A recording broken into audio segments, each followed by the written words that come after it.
भाई मेरा दुख सुनोगे तो आप भी रो पड़ोगे। शहर में भंडारा चल रहा था, अंदर गया तो हलवा खत्म हो गया था और बाहर आया तो साला चप्पल ही गायब हो गया।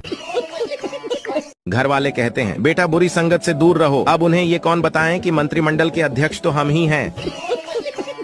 देखो अगर तुम्हारा मैसेज कोई इग्नोर करता है तो उसे ये लिखो, मुझे तुम्हारे बारे में कुछ पता चला है, फिर नेट ऑफ करके सो जाओ। दोस्त के घर गया था, कुछ देर बाद वहाँ से निकलने के लिए खड़ा हुआ और गाड़ी की चाबी के लिए जेब में हाथ डाला तो दोस्त की बीवी बोली रहने दीजिए, मुन्ने को कुछ मत देना। अब साला 100 रुपए देने ही पड़ गए यार।